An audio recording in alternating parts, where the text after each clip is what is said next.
Manasés. Sermón predicado por el reverendo Carlos Haddon Spurgeon. Y habiendo orado a él, fue atendido, pues Dios oyó su oración y lo restauró a Jerusalén, a su reino. Entonces reconoció Manasés que Jehová era Dios. Segunda de Crónicas, capítulo 33 y versículo 13. Manasés es uno de los personajes más notables cuya historia está escrita en las páginas sagradas. Estamos acostumbrados a mencionar su nombre en la lista de aquellos que pecaron mucho y sin embargo encontraron gran misericordia junto a Saulo de Tarso, con ese gran pecador que lavó los pies de Jesús con sus lágrimas y los limpió con los cabellos de su cabeza, y con el ladrón que murió en la cruz, un pecador perdonado a la hora 11, podemos escribir el nombre de Manasés, que derramó mucha sangre inocente, pero a pesar de eso fue perdonado y perdonado, encontrando misericordia a través de la sangre de un Salvador, que no había muerto entonces, pero a quien Dios previó que debía morir y los méritos del cuyo sacrificio atribuyó a un transgresor tan grande como Manasés. Sin prefacio, entraremos en la historia de Manasés esta mañana y lo consideraremos en una luz triple, primero como pecador, luego como incrédulo y en tercer lugar como convertido. Puede ser que haya algún Manasés dentro de estos muros ahora, y si al describir el caso de este antiguo rey de Israel lo describiré en algún grado, confío en que tomará para sí las verdades consoladoras que fueron el medio de la comodidad de Manasés cuando está en el calabozo del arrepentimiento. Primero entonces consideraremos a Manasés en su pecado, y notamos primero que él pertenecía a esa clase de pecadores que se colocan primero en la falange del mal, es decir, aquellos que pecan contra la gran luz, contra una educación piadosa y un entrenamiento temprano. Manasés era el hijo de Ezequías, un hombre que tenía algunas fallas, pero de quien se dice hizo lo correcto ante los ojos del Señor. En gran medida caminó ante Dios con un corazón perfecto, al igual que David su padre. No podemos suponer que descubrió la educación de su hijo Manasés. Era el hijo de su vejez. Recordarán que en un momento de grave enfermedad Dios le prometió a Ezequías que debería prolongar su vida 15 años. 3 años después de este evento nació Manasés y por lo tanto tenía solo 12 años cuando murió su padre. Todavía tenía la edad suficiente para recordar la oración piadosa de un padre y una madre, y había llegado a la madurez suficiente para comprender lo correcto de lo incorrecto y haber recibido esas primeras impresiones que creemos en la mayoría de los casos eminentemente útiles para la vida adulta. Sin embargo, Manasés derribó lo que su padre había construido y construyó los templos ídolos que su padre había derribado. Ahora es un hecho notorio que los hombres que salen mal después de un buen entrenamiento son los peores hombres del mundo. Puede que no lo sepas, pero es un hecho que el asesinato lamentable de Williams en Erromanga fue provocado por las malas acciones de un comerciante que había ido a la isla y que también era hijo de un misionero.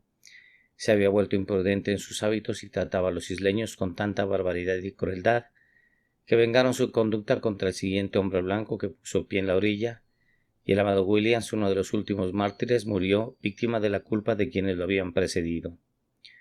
Los peores hombres son aquellos que, teniendo mucha luz, aún se descarrían. Encontrarás entre los más grandes campeones del campamento del infierno hombres que fueron criados y educados en nuestras mismas filas. No es necesario que mencione nombres, pero cualquiera de ustedes que esté familiarizado con los líderes de la infidelidad en el presente reconocerá de inmediato el hecho. Y esos hombres en realidad son los peores infieles, mientras que los mejores cristianos a menudo provienen de los peores pecadores. Nuestro John Bunyan ha venido de la casa de la olla y de la sala de grifería, de la bolera o de lugares más bajos de la escala. Nuestros mejores hombres han venido del peor de los lugares y se han adaptado mejor para reclamar a los pecadores porque ellos mismos entraron en la perrera y sin embargo fueron lavados con la sangre limpiadora de un Salvador. Y por lo tanto es cierto que los peores enemigos de Cristo son aquellos que se alimentan entre nosotros y como la víbora de antaño que el labrador crió en su seno, se volteó para picar el seno que los ha nutrido, tal fue Manasés. En el siguiente lugar, Manasés como pecador fue muy audaz. Fue uno de esos hombres que no pecan cubiertamente, pero que, cuando transgreden, no parecen avergonzarse en absoluto. Nacen con frentes descaradas y levantan sus rostros al cielo con insolencia e insolencia. Era un hombre que si creaba un ídolo, como debería leer este capítulo, no lo instaló en una parte oscura de la tierra, sino que lo colocó en el mismo templo de Dios. Y cuando la profanaba, en nombre del Altísimo, no acudía en privado a su capilla, donde podía adorar alguna deidad malvada, sino que la colocaba en el mismo templo, como para insultar a Dios en su misma cara. Él estaba desesperado por el pecado y llegó al límite, siendo muy audaz y desesperado por las travesuras. Ahora, ya sea para bien o para mal, la audacia siempre es segura para ganar el día. Dame un cobarde, no me das nada. Dame un hombre audaz y me das uno que pueda hacer algo.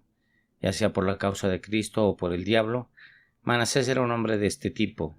Si maldecía a Dios era en voz alta, no era un agujero o un rincón, sino en su trono que emitía proclamas contra el Altísimo y de la manera más atrevida insultaba al Señor, Dios de Israel. Y sin embargo, queridos amigos, este hombre fue salvo. A pesar de todo esto, este gran pecador, este hombre que había pisoteado las oraciones de su padre, que se había limpiado de las cejas las lágrimas que un padre ansioso había derramado allí, quien había sofocado las convicciones de su conciencia y había llegado a un extremo de culpa, en pecado audaz, abierto y desesperado. Sin embargo, este hombre fue finalmente por divina gracia humillado y arrodillado para reconocer que Dios era solo Dios. Que nadie, por lo tanto, se desespere de su prójimo. Nunca lo hago, ya que pienso y espero que Dios me haya salvado. Estoy convencido de que, viviendo tanto como pueda, nunca veré a la persona de quien puedo decir, ese hombre es un caso desesperado. Tal vez pueda encontrarme con la persona que ha sido tan exhortada y advertida, y que ha propuesto todos los dulces sentimientos de su conciencia, que se ha quemado y endurecido y en consecuencia aparentemente sin esperanza. Pero nunca conoceré a un hombre que haya pecado tan desesperadamente que pueda decir de él que nunca podrá salvarse. Ah, no. Ese brazo de misericordia que fue lo suficientemente largo como para salvarme, es lo suficientemente largo como para salvarte a ti. Y si él pudiera redimirte de tu transgresión, seguramente no hay nadie más hundido que tú, y por lo tanto puedes creer que su brazo de misericordia puede alcanzarlos. Sobre todo que nadie se desespere de sí mismo, mientras hay vida y esperanza. No te rindas a los brazos de Satanás.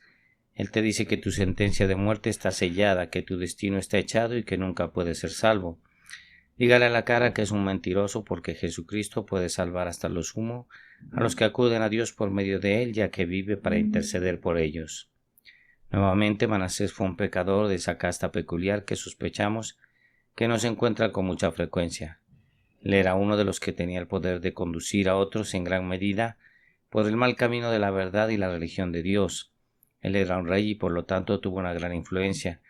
Lo que ordenó se hizo. Entre las filas de los idólatras, Manasés se situó primero, y fue la canción y la gloria de los falsos sacerdotes, que el rey de Judá estaba del lado de los dioses de las naciones.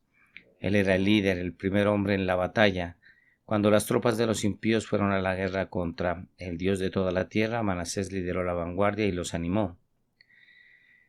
Él era su gran Goliat, desafiando a todos los ejércitos del Dios viviente. Muchos de los malvados retrocedieron y temieron el conflicto, pero nunca temió.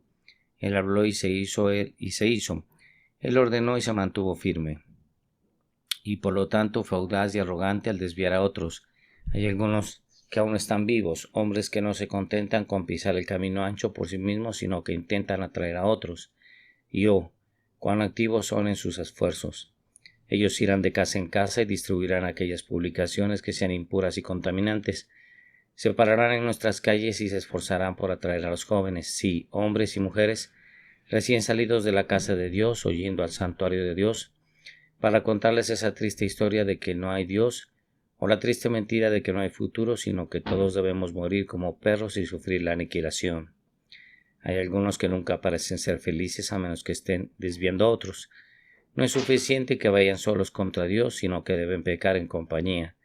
Al igual que la mujer de los proverbios, buscan vida preciosa y como perros que tienen sed de sangre buscan hombres para destruir. La sociedad ahora es como Prometeo. Está en gran medida atado de pies y manos por las mismas costumbres que nos rodean, y al igual que Prometeo tenemos sobre nosotros el sabueso alado del infierno, que toca constantemente nuestro corazón y traga la sangre vital de nuestro espíritu. Quiero decir que tenemos esa maldita infidelidad que busca alejar a los hombres de Dios y expulsarlos de su hacedor. Pero, sin embargo, los líderes entre ellos todavía se han salvado. Manasés, el líder de los que odiaban a Dios, aún estaba humillado y obligado a amar al Altísimo. ¿Me pregunta si tales casos ocurren ahora? Respondo, sí. Lo hacen muy raramente, pero aún así suceden. Ayer recibí algo que alegraba mucho mi corazón y me hizo bendecir a mi Dios, que a pesar de toda oposición todavía me había hecho de poca utilidad en el mundo. Recibí una larga carta de cierta ciudad, de uno que ha sido uno de los líderes de la sociedad secular en ese lugar. El escritor dice, compré uno de los folletos titulado ¿Quién es este Spurgeon? Y también su trato o un retrato vendido como suyo.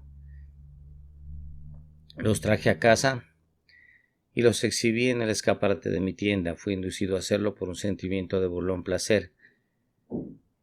El título del folleto es naturalmente sugestivo de caricatura y fue especialmente para incitar esa impresión que los adjunté a su retrato y lo puse en mi ventana. Pero también tenía otro objeto a la vista.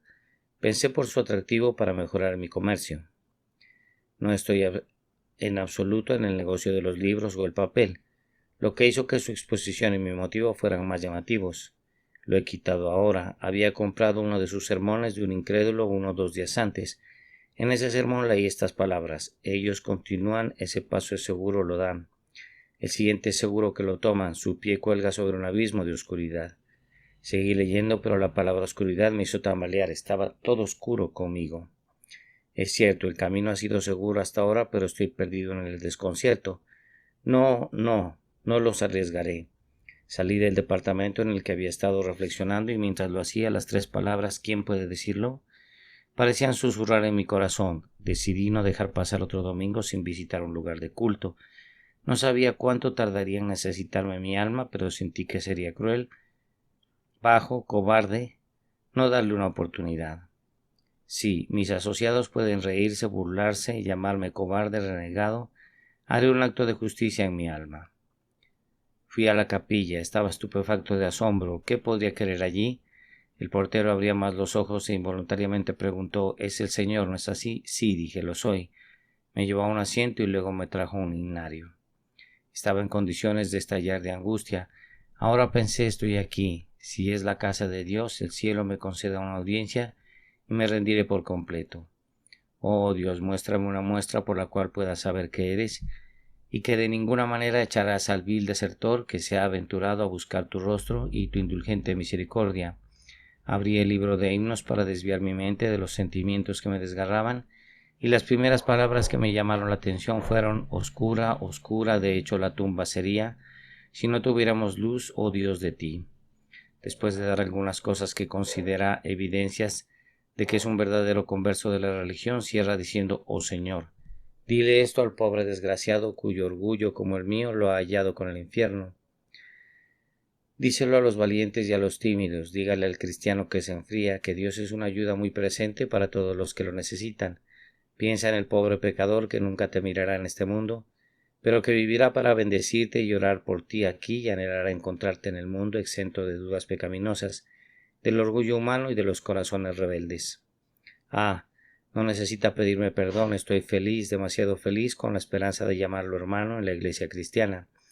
Esta carta es de un lugar a muchas millas de esta ciudad y de un hombre que no tenía poca importancia entre los que odian a Cristo. Ha habido Manasés salvados y los habrá todavía. Ha habido hombres que odiaban a Dios, que saltaron de alegría y dijeron, estoy perdonado, soy un milagro de gracia. Y han besado los mismos pies que una vez despreciaron y se burlaron y no pudieron soportar escuchar la mención.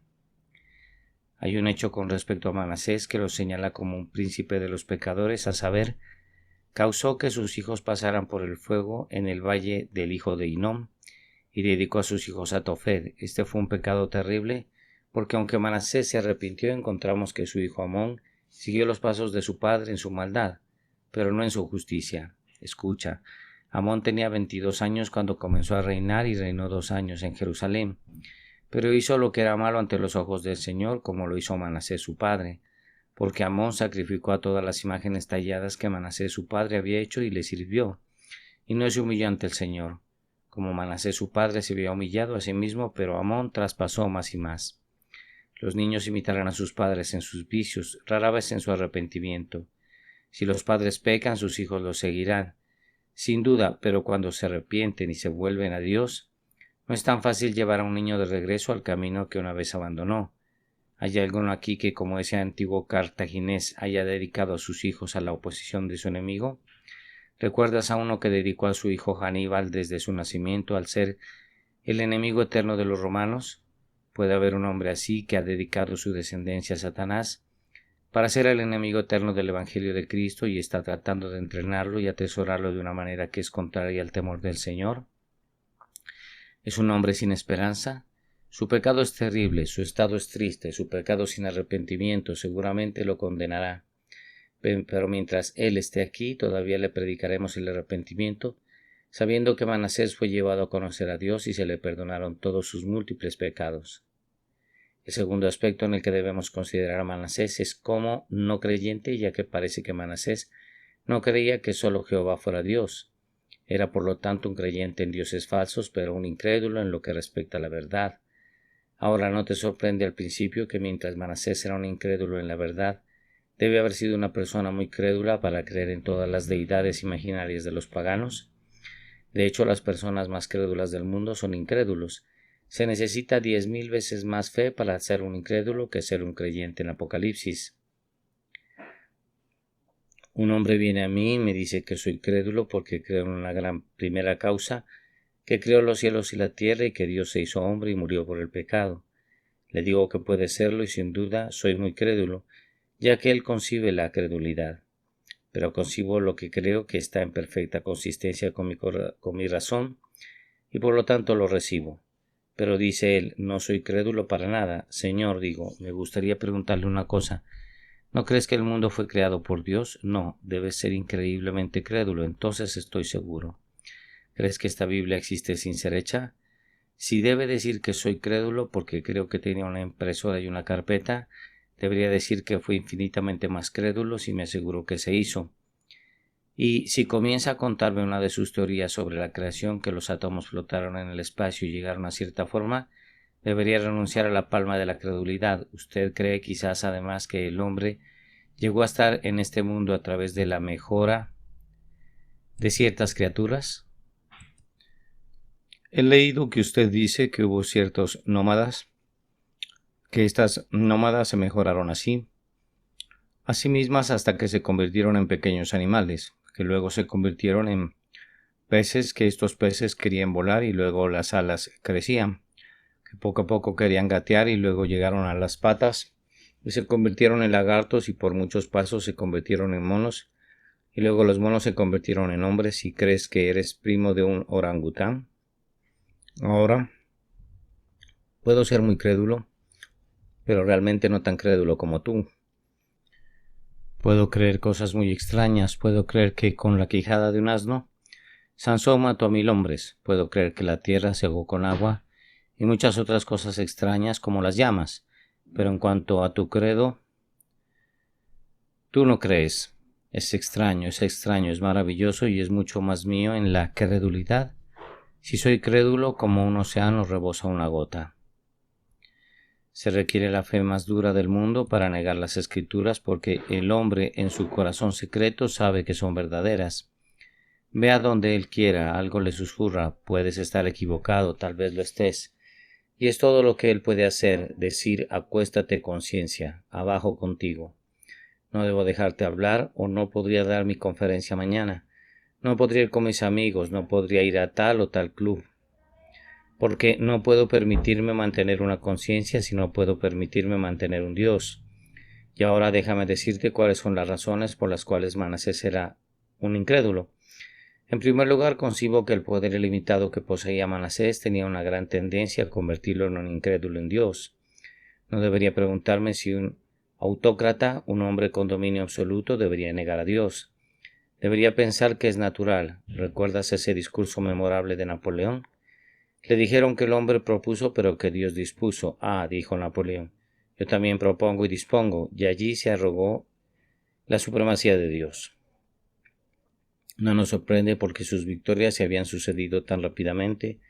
Su destreza había sido tan completa, su fama tan grande y su poder sobre sus súbditos tan absoluto. Creo que el poder siempre, excepto en el corazón que está correctamente gobernado por la gracia, tiende a llevarnos a negar a Dios. Es ese noble intelecto de tal y tal hombre lo que lo ha llevado a la discusión. Tiene 2, 3, 4, 5, 6, 7 veces más que vencedor en el campo de la controversia. Mira a su alrededor y dice: lo estoy, no hay nadie a mi lado. Déjame tomar lo que me plazca, puedo defenderlo, no hay hombre que pueda resistir la espada de mi intelecto. Puedo darle un empujón hogareño que seguramente lo superará. Y luego, al igual que el Dr. Johnson, quien a menudo tomó de lado la pregunta que no creía, solo porque le gustaba obtener una victoria que era difícil de ganar. Entonces, estos hombres defienden lo que creen estar equivocados, porque lo conciben les da la mejor oportunidad de mostrar sus habilidades. Déjame, dice un poderoso intelecto, pelea con un cristiano. Tendré bastante trabajo para probar mi tesis. Sé que tendré una gran dificultad para socavar los bastiones de la verdad que él se opone a soportar contra mí tanto mejor. Valió la pena ser conquistado por una oposición tan valiente, y si puedo vencer a mi antagonista, si puedo demostrar que tengo más lógica que él, entonces puedo decir: es glorioso haber luchado contra un oponente con tanto de su lado y aún sin haber salido más que vencedor. Aún así, creo que es muy difícil confiar en el poder al mejor hombre del mundo. Él, a menos que la gracia lo conserve, hará un uso incorrecto en poco tiempo. Por lo tanto, es que los siervos de Dios más influyentes son casi siempre los más probados, porque nuestro Padre Celestial sabe que, si no fuera por grandes pruebas y aflicciones, deberíamos comenzar a enfrentarnos a Él y a rogarnos una gloria que nosotros no teníamos derecho a reclamar. Pero supongo que otra razón por la que Manasés no era creyente fue porque estaba orgulloso. El orgullo yace en la raíz de la infidelidad. El orgullo es el germen de la oposición a Dios. El hombre dice: ¿por qué debería creer? El niño de la escuela dominical lee su Biblia y dice que es verdad. ¿Soy yo un hombre de intelecto para sentarme al lado de él y recibir algo tan verdadero simplemente ante el dictamen de la palabra de Dios? No, no lo haré. Lo descubriré por mí mismo y no lo creeré simplemente porque me lo revelaron, porque eso era hacerme un niño. Y cuando se dirige a la página de Apocalipsis y lee así: excepto que se conviertan en niños pequeños, de ninguna manera pueden entrar en el reino de los cielos, dice: va, no seré convertido entonces. No voy a ser un niño, soy un hombre y ser un hombre, y preferiría ser un hombre perdido que un niño salvado. ¿Qué? ¿Debo rendir mi juicio y sentarme tácitamente a creer en la palabra de Dios? Sí, dice, la palabra de Dios lo eres. Debes convertirte en un niño y recibir mansamente mi palabra. Entonces, dice en su arrogancia y orgullo: no lo haré. Y como Satanás declara que era mejor gobernar en el infierno que servir en el cielo, y se va incrédulo, porque creer es una cosa demasiado humillante. Pero quizás la razón más poderosa de la incredulidad de Manasés reside aquí. Amaba demasiado el pecado. Cuando Manasés construyó los altares para sus falsos dioses, pudo pecar fácilmente y mantener su conciencia. Sintió las leyes de Jehová tan estrictas que, si alguna vez creía en el Dios único, no podría pecar todo lo que hacía. Lo leyó así: recuerda el día de reposo para santificarlo, no matarás, no robarás. Y así sucesivamente. Manasés quería hacer todas estas cosas y por lo tanto no creería, porque no podía creer y guardar su pecado. La razón por la cual tenemos mucha incredulidad es porque amamos mucho el pecado. Los hombres no tendrán a Dios porque Dios interfiere con sus deseos. No podían continuar con sus pecados si alguna vez creyeron que había un Dios eterno sobre ellos, o profesó creerlo porque todos lo creen, lo digan o no. Y debido a que el pensamiento de Dios los controla en su impiedad y lujuria, por lo tanto gritan: no hay Dios. Y lo dicen con sus labios y también en sus corazones. Creo que fue esto lo que llevó a Manasés a perseguir a los santos de Dios, porque entre sus pecados está escrito: derramó mucha sangre inocente. Es una tradición entre los judíos que Manasés aserró al profeta Isaías en soldaduras a causa de una reprensión que le dio por su pecado. Isaías no era muy tímido y le contó al rey sus deseos, y por lo tanto, colocándole entre las dos tablas, lo cortó en pedazos de la cabeza a los pies. Es solo la razón por la cual los hombres odian a Dios y odian a sus siervos, porque la verdad es demasiado ardiente para ellos. Envíele un predicador que no le diga de sus pecados y lo escuche en paz. Pero cuando el Evangelio viene con poder, entonces es que los hombres no pueden soportarlo. Cuando se atrinchera con ese placer, ese pecado o esa lujuria, entonces no lo creerán. Creería el Evangelio si pudiera creerlo y también vivir en sus pecados.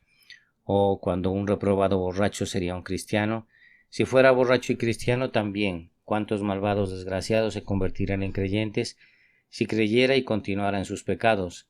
Pero porque la fe en el Dios eterno nunca puede estar al lado del pecado y porque el Evangelio grita abajo, abajo, abajo tu pecado, por lo tanto es que los hombres se dan la vuelta y dicen abajo el Evangelio. Hace demasiado calor para ti, oh generación pecadora, por lo tanto te apartas de él porque no tolerará tus deseos ni complacerá tu iniquidad. Miramos entonces a Manasés como un incrédulo y ahora tenemos nuestra última tarea más placentera de ver a Manasés como un converso. Escucha en los cielos y escucha en tierra. El Señor Dios lo ha dicho, Manasés será salvo. Él en su trono de crueldad acaba de agregar su nombre a otro edicto asesino contra los santos de Dios, pero será humillado, pedirá misericordia y será salvo. Manasés escucha el decreto de Dios, se ríe. ¿Qué? ¿Juego al hipócrita y doblo la rodilla? Nunca. No es posible, y cuando los piadosos lo escuchan, todos dicen no es posible. ¿Qué? ¿Saulo entre los profetas? ¿Manasés regenerado? Manasés hizo una reverencia ante el Altísimo. La cosa es imposible. Es imposible con el hombre, pero es posible con Dios. Dios sabe cómo hacerlo. El enemigo está en las puertas de la ciudad. Un rey hostil acaba de asediar los muros de Jerusalén. Manasés huye de su palacio y se esconde entre las espinas. Él es llevado allí, llevado cautivo a Babilonia y encerrado en prisión. Y ahora vemos lo que Dios puede hacer. El orgulloso rey ya no se siente orgulloso porque ha perdido su poder. El hombre poderoso ya no es poderoso porque su poder le fue quitado. Y ahora en un calabozo bajo, escúchalo, ya no es el blasfemo ni el que odia a Dios, sino verlo frío en el suelo. Manasés dobla la rodilla y con las lágrimas rodando por sus mejillas grita: Oh Dios, Dios mi Padre, un paria viene a ti, un sabueso del infierno manchado de sangre se arroja a tus pies. Yo, un demonio muy lleno de inmundicia, ahora me postro ante ti. Escucha los cielos, escucha una vez más. Mira desde los cielos, el ángel vuela con misericordia en su mano. ¿Dónde acelera él? Es a la mazmorra de Babilonia. El orgulloso rey está de rodillas y misericordia llega y le susurra al oído esperanza. Manasés comienza a ponerse de rodillas y grita hay esperanza y cae de nuevo. Una vez más suplica y misericordia susurra esa dulce promesa pronunciada una vez por el asesinado Isaías. Yo soy el que borra tus transgresiones por amor de mi nombre y no recordaré tus pecados. Oh, ¿lo ves? Su corazón mismo se desborda en tus ojos. Oh, cómo llora de alegría y sin embargo de tristeza por haber podido pecar contra un Dios tan amable. Un momento más y se abre la mazmorra. El rey de Babilonia, movido por Dios, le ordena que se libere y Manasés regresa a su reino y trono. Un hombre más feliz y mejor que nunca. Creo que lo veo venir a Jerusalén. Están sus estadistas y favoritos. Le dan la bienvenida. Entra, Manasés. El cuenco se llenará y esta noche tendremos una feliz noche. Nos inclinaremos ante el santuario de Astarot y le agradeceremos que te haya puesto en libertad. Mira, los caballeros del sol están listos. Ven y paga tus devociones al que brilla en la tierra y guía al ejército del cielo. Creo que veo su asombro cuando grita retrocede, un paso atrás. Ustedes ya no son mis amigos hasta que se conviertan en amigos de Dios. Te he puesto de rodillas y como víboras me has picado con el veneno de los álamos. Te hice mis amigos y me has llevado al abismo del infierno. Pero ahora lo sé. Apártate para ser mejor hombre y encontraré a otros como mis cortesanos. Y allí los pobres santos escondidos en las calles secundarias de la ciudad, tan asustados porque el rey ha regresado, está celebrando reuniones de solemne oración, llorando a Dios para que no salgan más edictos asesinos y perseguidores. Y aquí un mensajero viene y dice el rey ha regresado. Y mientras lo miran preguntándose qué es lo que el mensajero está a punto de decir, agrega ha regresado, no Manasés como fue, sino como un ángel. Lo vi con sus propias manos romper a Astarot en pedazos, lo escuché gritar los caballos del sol serán colgados. Barren la casa de Dios, celebremos una Pascua allí. El cordero de la mañana y de la tarde volverá a arder en los altares de Jehová, porque Él es Dios y está a su lado, no hay nadie más. ¿O puedes concebir la alegría de los creyentes en ese día favorable? Puedes pensar cómo subieron a la casa de Dios con alegría y acción de gracias, y en el próximo sábado cantaron como nunca antes habían cantado: venid, cantemos al Señor, hagamos un ruido alegre a la roca de nuestra salvación. Mientras recordaban que el que había perseguido a los santos de Dios antes, ahora defendía esa verdad que una vez aborreció. Hubo alegría en la tierra, sí, y también hubo alegría en el cielo. Las campanas del cielo sonaron felices el día que Manasés rezó. Los ángeles del cielo batieron sus alas con doble disposición el día que Manasés se arrepintió. La tierra y el cielo se alegraron, e incluso el Todopoderoso en su trono sonrió con una amable aprobación mientras nuevamente decía: yo, incluso yo, soy el que borra tus transgresiones por amor de mi nombre y no recordaré tus pecados. Y ahora tiene curiosidad por saber cuáles fueron las bases de la fe de Manasés, cuáles fueron las rocas sobre las que construyó su confianza en Dios. Creo que fueron dos. Primero, creyó en Dios porque había respondido a su oración, y en segundo lugar porque había perdonado su pecado. A veces he dicho, cuando me convertí en la presa de los pensamientos de duda, bueno, ahora no me atrevo a dudar de si hay un Dios, porque puedo mirar hacia atrás en mi diario y decir en ese día, en lo más profundo de los problemas, que doblé mi rodilla hacia Dios, y antes de levantarme de las rodillas me dieron la respuesta. Y muchos de ustedes también pueden decirlo, por lo tanto, digan lo que digan los demás, saben que hay un Dios porque Él respondió a tus oraciones. ¿Has oído hablar de ese hombre santo, el señor Müller de Bristol? Es aconsejable que leas las obras de Dios con respecto a George Müller. Si le dijeras a George Müller que no había un Dios, él lloraría por ti. ¿No es un Dios? Él decía: porque he visto su mano. ¿De dónde vinieron esas respuestas en mis oraciones? Ah, señores, pueden reírse de nosotros por credulidad, pero hay cientos aquí que podrían afirmar con la mayor solemnidad que le han pedido a Dios por muchos asuntos y que Dios no les ha fallado, sino que les ha concedido su solicitud. Esta fue una de las razones por las cuales Manasés sabía que el Señor, Él era Dios. La otra razón era que Manasés tenía una sensación de pecado perdonado. Ah, esa es una prueba deliciosa de la existencia de un Dios. Aquí viene un pobre desgraciado miserable. Sus rodillas golpean juntas, su corazón se hunde dentro de él. Se está entregando a la desesperación. Trae a los médicos a él. Ellos lloran. Tememos que su mente esté enferma. Creemos que al final tendrá que ser llevado a un manicomio. Aplican sus remedios, pero él no es el mejor, sino que empeora. De repente esta pobre criatura, afligida por una sensación de pecado, gimiendo a causa de la culpa, es llevada al sonido de la palabra sagrada. Lo oye, aumenta su miseria, lo vuelve a escuchar, su dolor se duplica, hasta que finalmente todos dicen que su caso es completamente inútil. De repente, en una feliz mañana que Dios había ordenado, el ministro es llevado a un dulce pasaje. Quizás sea esto: ven ahora y razonemos juntos, aunque tus pecados sean tan escarlatas, serán blancos como la nieve, aunque sean rojos como el carmesí, serán como lana. El espíritu lo aplica y el pobre hombre se va a casa, ligero como el aire, y le dice a su esposa e hijos: ven, regocíjate conmigo. ¿Por qué?, preguntan. ¿Por qué?, dice él, mis pecados son perdonados. ¿Cómo lo sabes? Oh, dice, siento el perdón del amor dentro de mi corazón, que todos los que duran en el mundo no podrían negar. Y si toda la tierra debería levantarse contra mí y decir que debería ser condenado, podría decir: sé que ahora no hay condena para mí.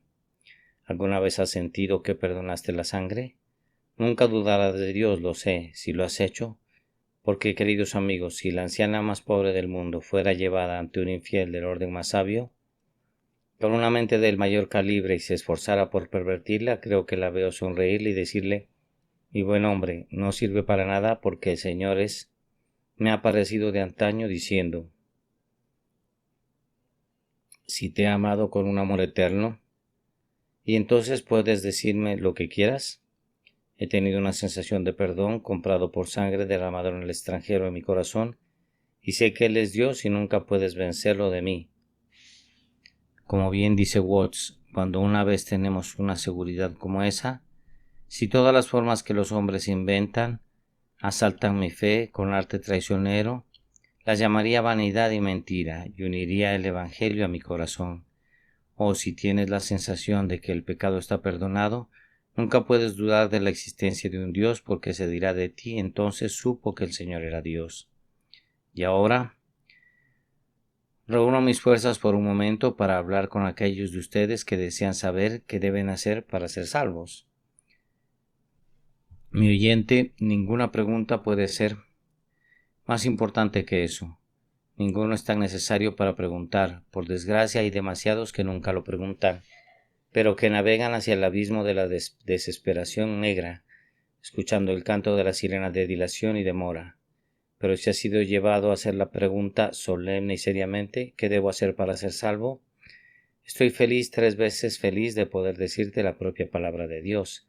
El que cree en el Señor Jesucristo y es bautizado será salvo. El que no cree, dice la Escritura, será condenado. No es por obras para que ningún hombre se jacte. Pero Señor, usted dice, tengo muchas buenas obras y confiaría en ellas. Si lo hace es un hombre perdido. Como el viejo Matthew Weeks dijo una vez de manera muy pintoresca, hablando en su trono habitual, podrías intentar navegar a Estados Unidos en un bote de papel e ir al cielo por tus propias obras. Serás abrumado por el pasaje si lo intentas. No podemos hacer girar una túnica que sea lo suficientemente larga como para cubrirnos. No podemos hacer una justicia que sea lo suficientemente buena como para satisfacer a Dios. Si fuese salvo debe ser a través de lo que hizo Cristo y no de lo que usted hizo. No puedes ser tu propio Salvador. Cristo debe salvarte si eres salvo. ¿Cómo puedes ser salvo por Cristo? Aquí está el plan de salvación. Está escrito. Este es un dicho fiel y digno de toda aceptación, que Cristo Jesús vino al mundo para salvar a los pecadores. ¿Sientes que eres un pecador? Entonces, cree que Jesucristo vino a salvarte, porque con la certeza que se siente que de Cristo debes sentir que Él no moriría en vano. Si Él murió por ti, seguramente serás perdonado y salvo y algún día cantarás en el cielo. La única pregunta es, ¿murió por ti? Sin duda lo hizo si eres un pecador, porque está escrito, lo repetiré de nuevo. Es un dicho fiel que Cristo Jesús vino a salvar a los pecadores. Pobre pecador, cree. Mi querido amigo, dame tu mano. Desearía poder ponerlo en la mano de Cristo. Oh, abrázalo, abrázalo. No sea que las nubes de la noche caigan sobre ti y el sol se ponga antes de que lo encuentres. Oh, agárralo a él, para que la muerte y la destrucción no te alcancen. Vuela a esa montaña para que no te consumas y recuerda, una vez en Cristo, estás a salvo más allá del peligro. Una vez en Cristo para siempre, nada de su amor me puede apartar. Oh, créelo, créale, mis queridos oyentes, por amor al amor de Jesús. Amén. Manasés. Este sermón fue predicado la mañana del domingo 30 de noviembre de 1856 por Carlos Haddon Spurgeon en The Music Hall, Royal Surrey Gardens. Y habiendo orado a él, fue atendido, pues Dios oyó su oración y lo restauró a Jerusalén, a su reino. Entonces reconoció Manasés que Jehová era Dios. Segunda de Crónicas, capítulo 33 y versículo 13.